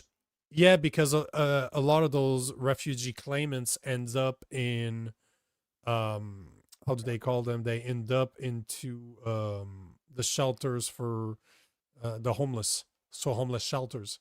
So that's what they refer as the bed. So if you're taking 107, that's not right. 107 Well, by you remember 1,800. they were Like talking about 60 grand, bro. 60 grand per shelter bed, if what Grok is saying right now. So it's literally twice the price that we thought. there was, So and it- you can look this up, you can fact check me on this, but there was at least an attempt or a conversation around forcing hotels to give up unused inventory the day of, if they haven't rented it out, to homeless people and refugees and immigrants. Is that still something they're talking about? I think it was Ottawa that was even floating that one. Oh no, that was done for years. It's been exposed. I was talking about it a couple of months ago when it came. Oh, it was LA. It was LA recently that said that. I'm just racking my own grok in my head. But LA came out with that recently and said that. And I was like, wow. Yeah, no, because the one we're talking about, the refugee, the asylum, it would be the asylum seeker / refugee hotel bill is above $1 billion. over the past 5 years. It was, I seen estimate anywhere from $1 to $3 billion. Even what's his name, Doug Ford, was saying, "Oh, it's not sustainable. We can't continue doing that." Blah blah blah blah blah. But it was, yeah, it was above $1 billion. I remember talking about it a few months ago. It's absolutely insane. Absolutely insane. But But yeah, yet we can't afford to keep Canada Post going. you know, man, if you look at, I have all the numbers somewhere because I did all the research, but just the amount of claims, we are above, it was something like taking something between 17 to 24 months to go through an asylum seeker claim. And what the average Canadians doesn't realize is when they show up here, they don't have anything. So we have to supply them with shelter. We have to supply them with money to eat. We have to supply them with their cell phones. We have to pay for everything. I have the calculation somewhere. It is insane, the amount of money that we're spending. And there were estimates that in 2025, you had over, it was something crazy between 250,000 to 350,000 claims were still being processed right now.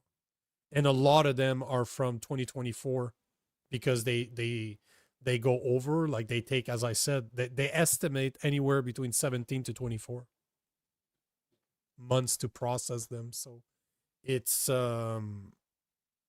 insane. It's absolutely insane. And that's, so here we go. So the total federal hotel bill overview since 2017, the federal government has spent over $2 billion on interim housing for asylum seekers, including direct hotel operations and reimbursement to provinces and municipality. Of this, 1.1 billion specifically on IRCC run hotels, and over 1.2 billion total allocated, 1.44 billion from 2018 to 2025 through HAP, which reimburses jurisdiction for housing costs. So basically it's somewhere around 2.4-ish billion dollars for hotel bills. And those numbers are right. Those are the numbers. They make sense. It was split between Immigration Canada and HAP. I can't remember what the acronym for HAP is. It is the Interim Housing Assistance Program and Immigration, Refugee, and Citizenship Canada. 2.4 billion. Jesse is saying 2.8. It's 1.44, 1.5. Yeah, you're right. It's more like 1.5. Jesus, 2.5. God damn, it's a long day. It's been a long day. Can't do simple math. And I bet you Toronto will get the money. That's a very strong, liberal base for voting, and they're not going to want to rock those boats too much. I bet you they'll end up getting that money too. Yeah, but you know what I find the most ashamed about all of this is that's 2.6 billion dollars we could have given to Zelensky in Ukraine. All that money could have gone to him. Like, fuck, I can't believe that we dropped that ball. Fuck, we really messed up on that one. And obviously that's sarcasm. Obviously. Jesus. Yeah, he's watching the show right now going, he's right. He's right. We got to get that money. He's right. There was I don't know if you saw that trend on X. I think it was mostly last week, but people, especially because I follow a lot of liberals to know what the hell they're up to. And they were saying that they were asking their followers, should we consider giving Zelensky the Nobel Prize for Peace? And I'm like, the only prize that guy deserves is an Oscar for the highest paid actor of all time. But that was his trending election last week. He still suspended the elections, right? Democracy is great over there. Since 2019, he's been the last person that was elected during an election, and he's canceled it in 2022, if my memory serves me right. So there hasn't been an election in 2019. If you look at what he's done, he is the definition of a dictator. Yet they call Trump and they call Putin dictators when they support a guy that actually fits the direct definition of a dictator. Well, what do you think they're going to end up doing with Canada Post? Because Carney's saying can't afford it, it's not sustainable. And when he talks like that, it's either going to be cut to in half or something, or dropped. Like, what do you think he's going to do with that? You know, this is an interesting one, because if you look at it from a monetary standpoint, it's not working. Crown corporations are a terrible idea. They never run properly. Just look at Via Rail. It's a crown corporation. They can't even turn a profit with Via Rail. It loses hundreds of millions of dollars every year, and they're really the only train system that people like you and I can use, right? There's no competition of Via Rail. So they're the only one, and they can't even turn a profit. Screw turning a profit. I don't even expect the Crown Corporation to turn a profit, but don't lose money. Because technically you're not a real business. You're not after making money, but you should be able to balance a budget. But clearly we know that governments, especially liberals, think that the budget balance itself. So obviously it's not been working. But if you look, I can pull the numbers because I posted about this a couple of days ago when it comes to Canada Post. But just in the last quarter, I think they lost $407 million, which is their highest loss for a single quarter ever. They've lost, I think, $5 billion since 2019, since 2020, somewhere along those lines. Like, I have the numbers here. I can actually pull them up. So I'm not. Yeah. So since 2018, they've lost over $5 billion. In last year, they lost $1 billion. This year, they're on track to lose 1.5. And we had to inject, like, the government gave them $1 billion at the beginning of the year to keep them alive. And 407 million is what they lost last quarter. So, it's one of those things. If I look at it from a monetary standpoint, just as in, does it profit Canadians? Because the estimate that they're providing, at least what I could find, is that 20 years ago, Canada Post delivered 5.5 billion letters annually. Today, it delivers about 2 billion of them, so less than a half. And the number of households has grown. So that means there are fewer letters being delivered to more addresses. That being said, if you listen to what the minister said, he was talking about door-to-door delivery. Right here where I am, I'm in the city. There's no door-to-door delivery here. We don't have it either. Yeah, see, so I lived in the woods, which is really in the woods, and I live in the city now, and there's no door-to-door. So even if they're saying that they're going to phase it out in 10 years, it's not there right now. We don't get door-to-door delivery. So are they saying that that's going to be removed altogether? By that, I mean the communal boxes where you go to pick up your mail. But at the same time, I know where you're going with this, and I hadn't really considered that part, because I know where you're going with this. This is so that everything's digital, and that is just one other way to prevent people's communication. We're all gonna have to find pigeons and train them so that we can send messages or learn the fire signals again. Maybe, yeah, maybe. But I know what you're saying. You're probably gonna go there, right? You're gonna go that. No, I was actually going to do an interesting turn for you, because do you know where the largest losses are for Canada Post? It's not Canadian postage. It's the international postal agreements that we have in place. It costs a lot less to send something from China to a Canadian address than a Canadian to a Canadian address, because of the international postal agreements. They're locked in rates. Trump has started to look at that again, look over those and renegotiate those, because China and other places are totally taking advantage of that. It's way cheaper to have something shipped from China to a Canadian address than to have the exact same item, like a Really? T-shirt, shipped across Canada. And if they were paying a fair value, and those were actual, not loss leaders for Canada Post, that might be a significant amount of money that we're not collecting, that we should be looking at collecting because of those agreements. I did not know that at all. So you're Yeah, saying that international postal agreements. main Yeah, loss it's way is- cheaper. main reason, or post, or Yeah, so as Canada Post is walking around with all these packages from China, delivering them to your door, they're not making the same kind of money than they are on a Canadian shipment to a Canadian address. And if Canadian to Canadian is dropping, like you just said, from 5 down to 2, But these international ones are increasing. The workload goes up, but the profit per package is lower. Profit per parcel is lower. And a That's lot of people do interesting. that. I did not know that. I love to learn shit. Good for you. Good Yeah. for you, Well, man. Trump is starting to talk about like renegotiating these international postage agreements because it is a loss leader for the United States Postal Service. And they're not as bad as ours. Like they don't lose as much money. Like I remember looking into it. They're a lot closer to being. They still lose money, but not to the extent that we do. Well, they But have at the 10 same time, times the people in half the territory, right? In half, so they can make it work. We're quite spread but out with a quarter.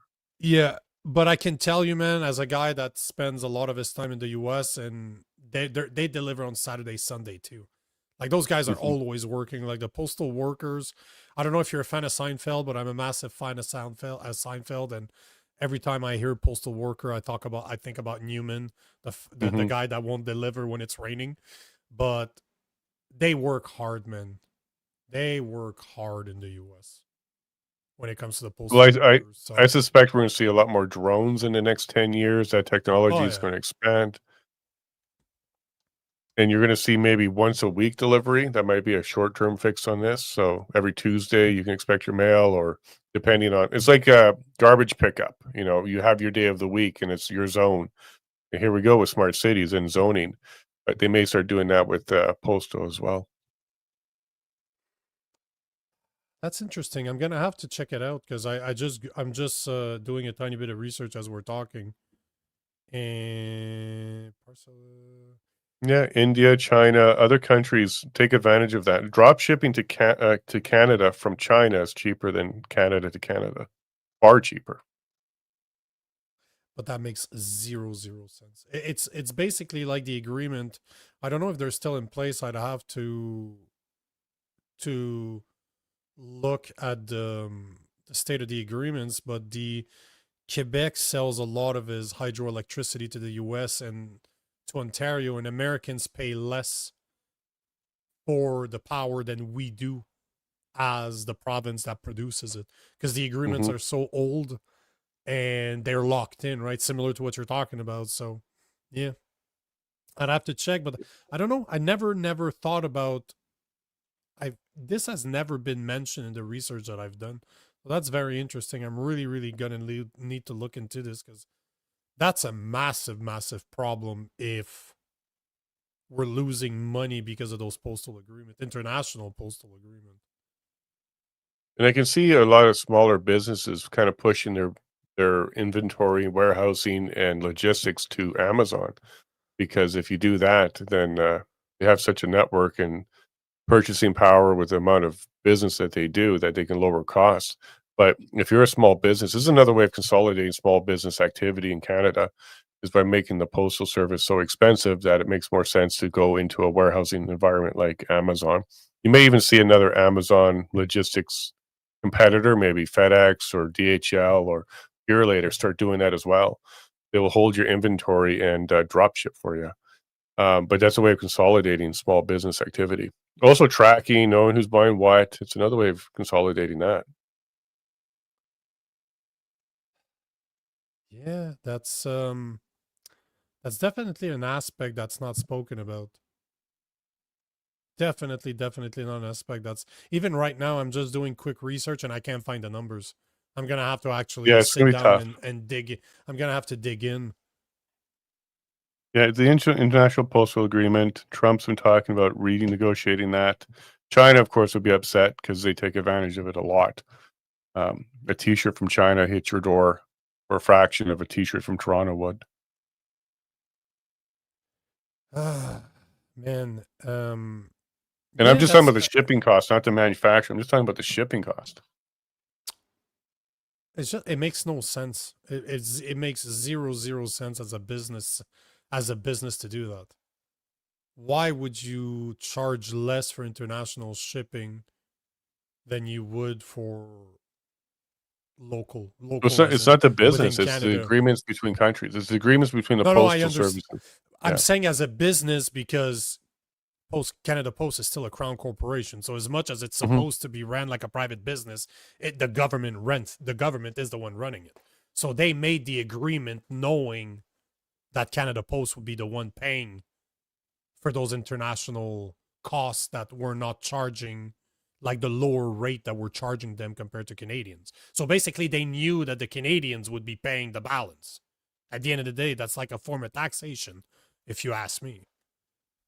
Sure. When it first came out, it was to simplify the postal service globally, because it was very confusing. Each country had different rates and exchange and all that kind of stuff. It was to simplify that.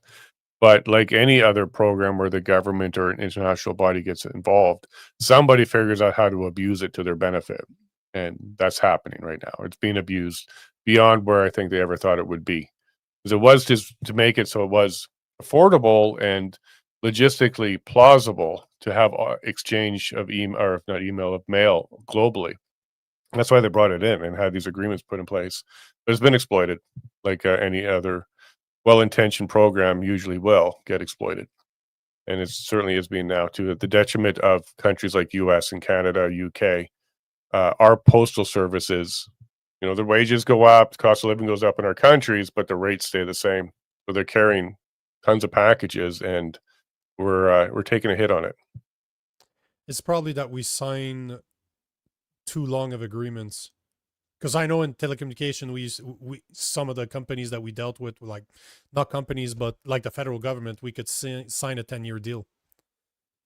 And if you're signing a 10-year deal, you have to kind of estimate what it's going to cost in 10 years, which is hard to do because just look at what's happened over the past 2-3 years. Some of the services are 33% higher.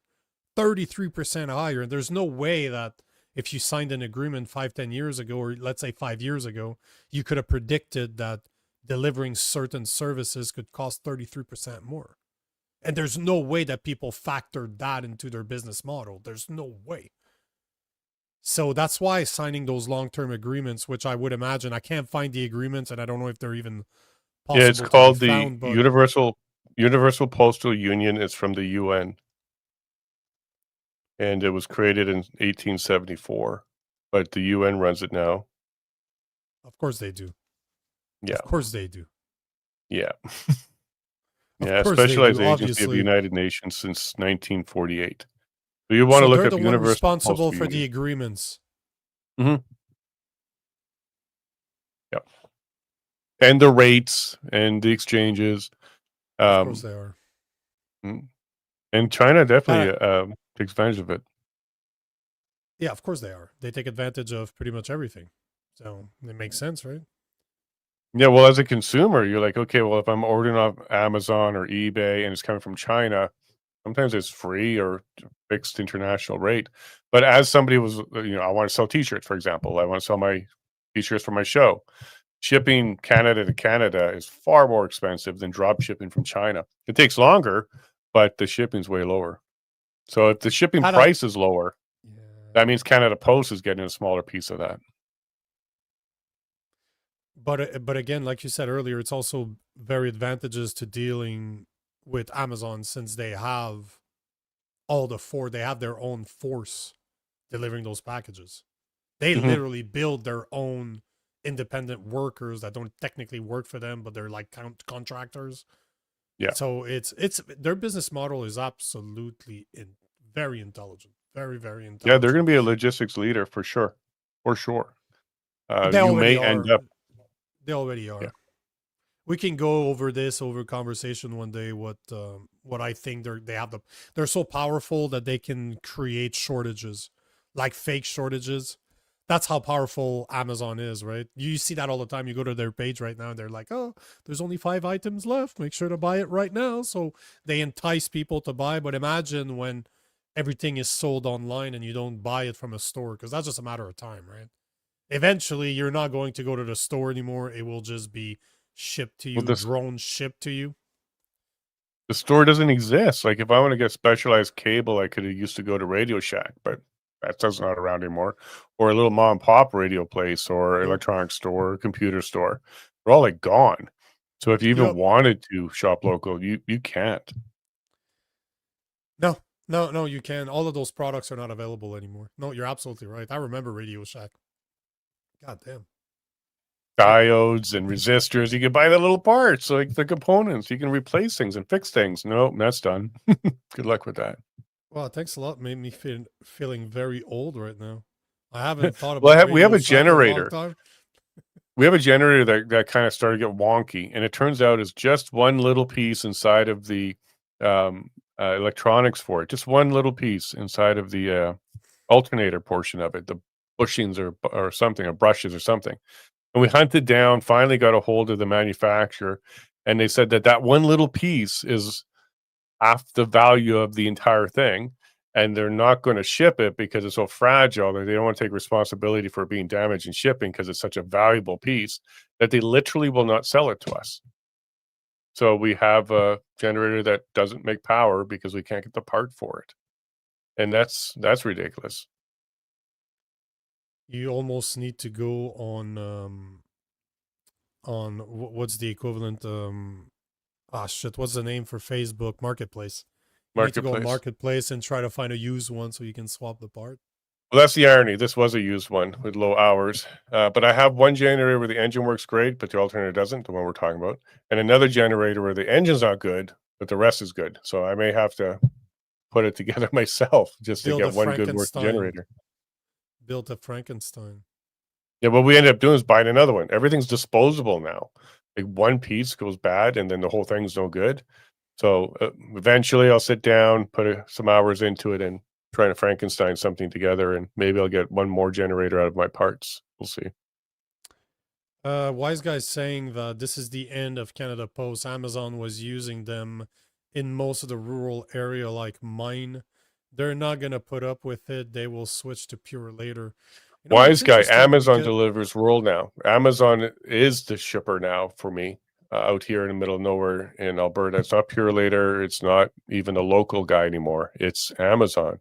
They've expanded it to just them now, out rurally for me. Now, it is next day service. Like I literally get next day where it used to be like 4 or 5 days. But it's not Canada Post or Pure Later. It's Amazon doing it now. When I was in the woods, man, I was, again, middle of nowhere too. It wasn't, Amazon didn't deliver, but it was a regional shipping company, like a delivery company that's throughout the province.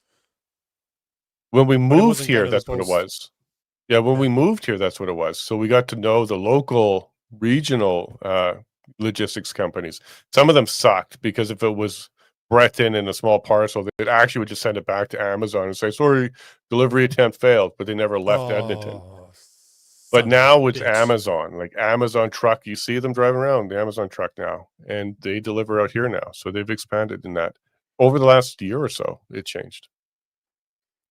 Well, man, we're bang on, bro. It's 10 o'clock here Eastern, so we will call it a day. But, man, it was good having you on. Thanks for showing up on short notice. It was great having John Carpay, too.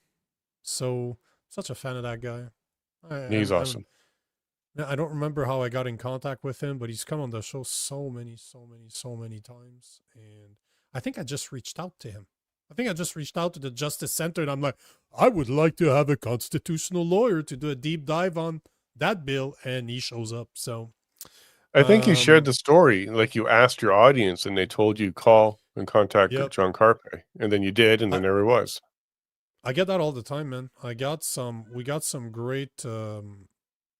great listeners, and they start sending me stories. They start sending me a bunch of stuff. And why wouldn't I listen to them? If they want to have certain people on the show, why wouldn't I do it? Right? So 100%. Yeah, no, we got good ones too. And I've been trying not to touch my face because I got in trouble for touching my face too many times by a couple of viewers. Like, stop touching your face. It's distracting. I'm like, all right, I'll do my best. One guy said, just lace your fingers and sit there. I'm like, oh my gosh. So I guess I need to stop picking my nose in front of a camera. Oops. Well, what I'm doing to my knees and my waist, they can't see it. But they said, stop touching your face. It's distracting. At least they're looking. So I'll take that compliment. Well, Jason, thanks for being on. And the listeners, we will see you tomorrow at 8 p.m. Eastern Time. Thanks for being with us and enjoy the rest of your day. Take care, everybody. God bless.